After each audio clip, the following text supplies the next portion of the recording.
کے جہاں اور بہت سارے فوائد ہیں وہاں یہ بھی ارشاد فرمایا کہ ان الصلاۃ تنہا عن الفحشاء والمنکر، فرمایا بے شک نماز منع کرتی ہے بے حیائی سے اور برے کاموں سے۔ نبی رحمت علیہ السلام کی خدمت میں عرض کیا گیا تھا کہ یا رسول اللہ صلی اللہ علیہ وسلم، ایک شخص رات کو نماز پڑھتا ہے پر سویرے چوری بھی کرتا ہے۔ ہم تو بڑی جلدی کہہ دیتے ہیں نا کہ کیا فائدہ اسے اس کی نماز کا، کیا فائدہ اسے اس کی عبادت کا۔ حضور صلی اللہ علیہ وسلم کی جب بارگاہ میں یہ سوال پوچھا گیا کہ حضور رات کو عبادت بھی ٹھیک کرتا ہے اور سویرے چوری بھی کرتا ہے، تو حکم کیا ہے؟ تو حضور علیہ السلام نے فرمایا اگر وہ پابندی سے نماز پڑھتا رہا نا تو اس کی نماز اس سے چوری چھڑوا دے گی، اس لیے کہ نماز بے حیائی اور برے کاموں سے روک دیتی ہے۔ اگر کوئی کمزوریاں ہیں انسانی تقاضوں کے تحت تو نماز کی پابندی کریں۔ اگر آپ نماز کے پابند ہو گئے نا، کچھ وقت لگے گا تو پھر وہ بھی ساری کمزوریاں اللہ دور فرما دے گا۔ شرط یہ ہے کہ اس کو پابندی کے ساتھ پڑھتے رہیں۔ کچھ دوست کہتے ہیں نماز میں دل نہیں لگتا، تو میں نے کہا نہ بھی لگے تو پھر بھی پڑھیں۔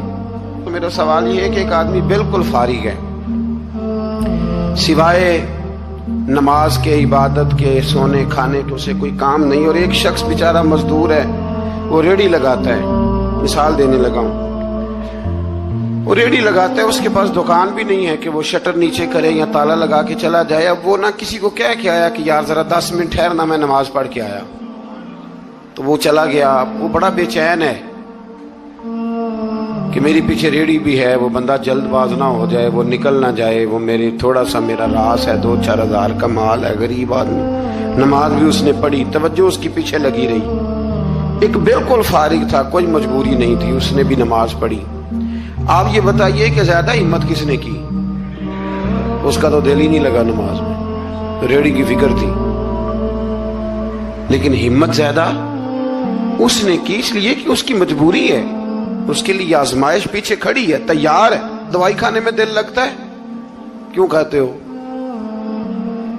میں دل ہی نہیں لگ رہا آپ کا؟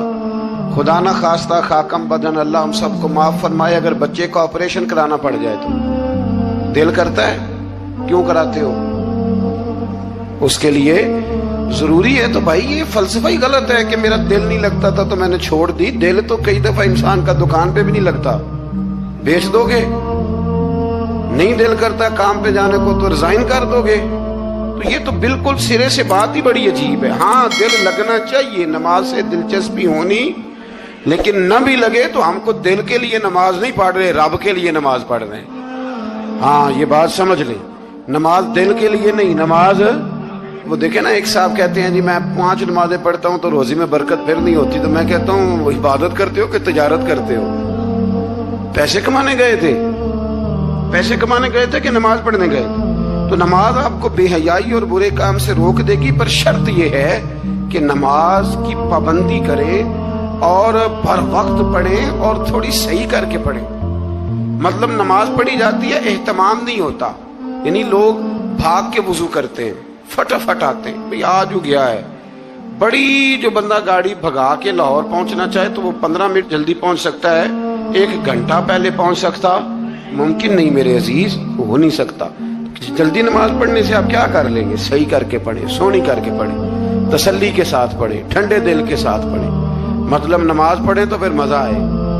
امام اعظم کا ایک پڑوسی ہے تو وہ کہتا ہے کہ امام صاحب نا گرمیوں کے دنوں میں نا چھت پہ چڑھتے تھے، کیونکہ میرے گھر میں عورتیں نہیں تھیں، مرد ہی تھے زیادہ، اور میرا ایک بچہ تھا چھوٹا۔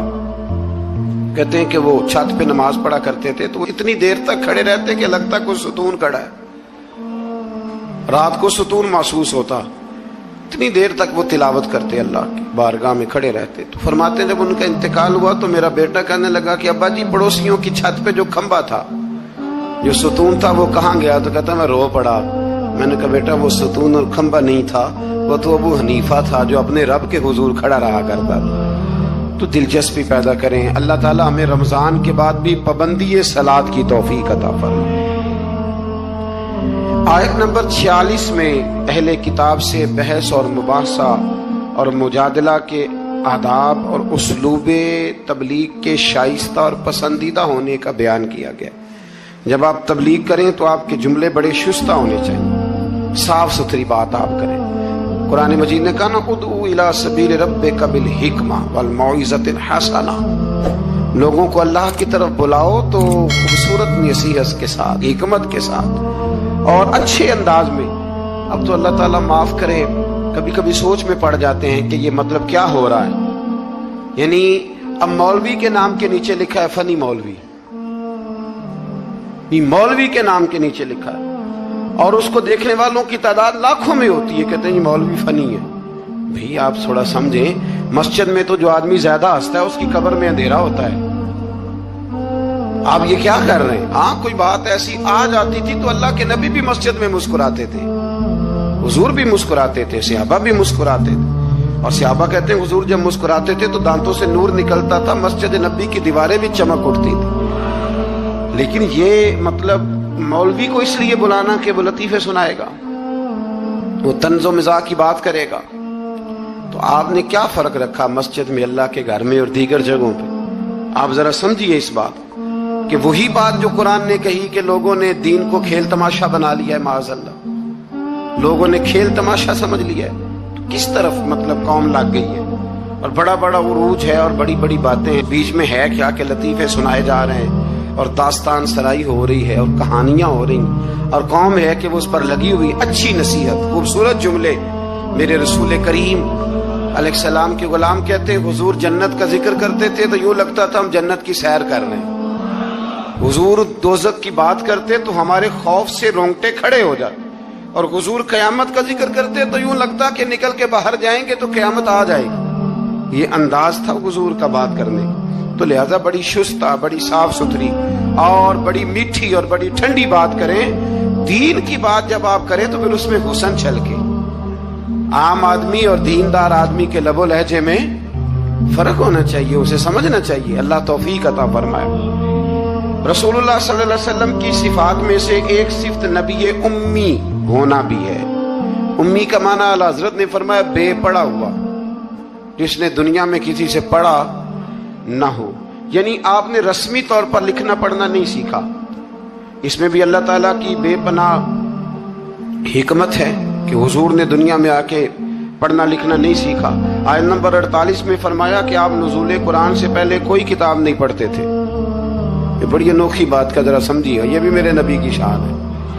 حضور نے قرآن کے نازل ہونے سے پہلے رب فرماتا ہے کوئی کتاب پڑھی ہی نہیں، کوئی کتاب حضور نے پڑھی نہیں، لیکن حضور تورات کی باتیں بھی بتاتے تھے، انجیل اور زبور کی باتیں بھی بتاتے تھے، وہ نہیں پڑھا حضور نے، اور نہ ہی نبی پاک علیہ السلام دائیں ہاتھ سے لکھتے تھے، لیکن حضور کا لکھنا بہرحال ثابت ہے۔ بعد میں نبی پاک کا بطور معجزہ لکھنا ثابت ہے، احادیث مبارکہ سے ثابت ہے، لیکن حضور علیہ السلام نے نہ کوئی کتاب پڑھی، نہ دنیا میں حضور کسی کے شاگرد ہوئے۔ الرحمن علم القرآن، رحمان فرماتا ہے میں نے خود انہیں قرآن سکھایا ہے۔ حضور نے اپنے رب سے سیکھا، ڈائریکٹ اللہ کے شاگرد ہیں میرے نبی کریم۔ اور یا اللہ کیا سکھایا اور کیا سیکھا؟ تو فرمایا وَعَلَّمَكَ مَا لَمْ تَكُنْ تَعْلَمْ، محبوب جو نہیں جانتے تھے رب نے سارا ہی سکھا دیا ہے۔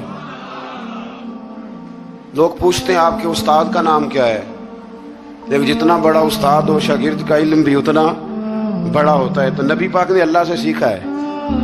اب آپ اندازہ کر لیں کہ اللہ نے کیا کیا علم میرے رسول کو سکھایا ہے۔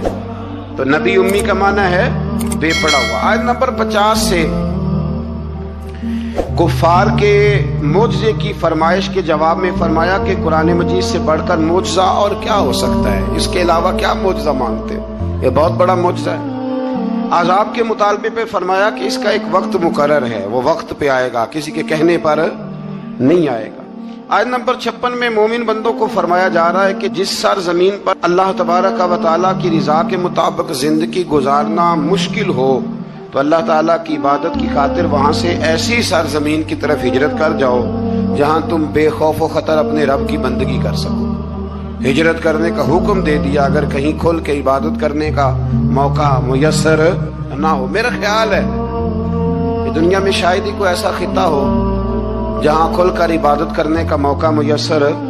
میں نے برطانیہ میں ایک مدینہ مسجد دیکھی، بہت بڑی وسیع مسجد، میں نے ایک جمعہ وہاں پڑھایا، تو جمعے کے بعد ہم نمازیوں کے بیچ بیٹھے، میں نے کہا ہم نے بڑی شاندار مسجد بنائی، تو وہ کہنے لگے کہ یہاں کی حکومت نے ہمارے ساتھ تعاون کیا۔ آپ حیران ہوں گے میری بات سن کے۔ وہ کہنے لگے جب ہم مسجد تعمیر کر رہے تھے تو یہاں سے پیچھے سے ایک روڈ گزرتا تھا، تو ہماری مسجد میں آڑے آتا تھا، تو ہم نے گورنمنٹ کو اپلیکیشن دی کہ یہ روڈ آ رہا ہے، تو کہتے ہیں مسجد کی خاطر گورنمنٹ نے روڈ بند کر کے روڈ اوپر سے گزار دیا ہے۔ اب تو عبادت کرنے کی تو کوئی دقت نہیں، پر شرط یہ ہے کہ عبادت کرنے والے بھی تو ہونے چاہیے نا۔ عبادت کرنے کی کوئی پریشانی اور نہ بھی ہو، تو اللہ کے محبوب کے لیے اللہ نے ساری زمین کو مسجد بنا دیا ہے۔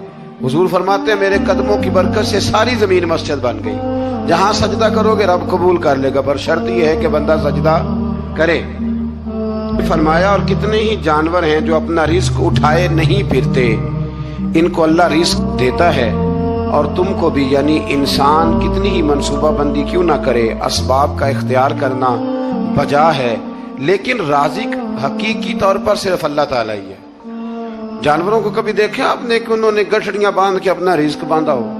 تو اللہ فرماتے ہیں جن کا کوئی سبب نہیں، جب میں انہیں دیتا ہوں تو تمہیں کیوں نہیں دوں گا؟ رزق دینے والا اللہ ہے۔ پھر آگے جا کے آیت نمبر 64 میں فرمایا کہ دنیاوی زندگی کے کھیل اور تماشا ہونے، اور اخروی زندگی میں اصل زندگی ہی تمہارے لیے وہ ہے جو آخرت کی زندگی ہے۔ دنیاوی زندگی تو صرف کھیل اور تماشا ہے، کھیل ہے۔ مطلب جب کوئی دنیا سے چلا جاتا ہے تو پھر لوگ کیا کہتے ہیں؟ کوئی کیا کر سکتا ہے کچھ؟ یہ تو ایک کھیل اور تماشا سا ہے۔ مطلب میں نے بچے پالے تو پھر بعد میں میرے بچوں نے بچے پالنے شروع کر دیے، پھر ان کے بچوں نے بچے، اور بہت بڑا لفظ ہے جناب یہ ہمارے پاس، بچوں کے لیے کر رہا ہوں جی۔ اور ابا جی کی عمر 85 سال ہو جاتی ہے تو بچے کہتے ہیں ابا ایک دکان ہی دے دے، تو ہنوں نہیں دینی، وہ جی تہاڈے لیے کمایا ساری عمر۔ تو میں کہتا ہوں یہ جو بچوں کا بہانہ ہے نا، یہ بہانہ ہے۔ بینک بیلنس اپنے نام کا، مکان اپنے نام، گاڑی، اور روز کہتا کیا ہے؟ اور بھائی میں یہ کہہ رہا ہوں کہ یہ بہانہ ہے، بچوں کے لیے ہے، بالکل ٹھیک ہے، لیکن بچوں کے کام تو آئے گا نا ہمارے جانے کے بعد۔ آج تو مالک اور وارث ہم ہی ہے نا، اس لیے تھوڑا نکلیں اس کھیل تماشے سے، اس آخرت کی بھی فکر کریں۔ امام زین العابدین گھر میں نماز پڑھ رہے تھے تو آگ لگ گئی، لوگ بجھاتے رہے، امام صاحب نماز پڑھتے رہے۔ نماز کے بعد لوگوں نے کہا حضور ہم آگ بجھا رہے تھے، آپ نے توجہ ہی نہیں کی۔ فرمایا تم دنیا کی بجھا رہے تھے، میں قیامت کی بجھا رہا تھا، میں دوزخ کی آگ بجھا رہا تھا۔ ادھر بھی تھوڑی توجہ کریں۔ اللہ توفیق۔ صدقہ جاریہ حاصل کرنے کے لیے اس ویڈیو کو لائک، کمنٹ اور شیئر کرنا مت بھولیں۔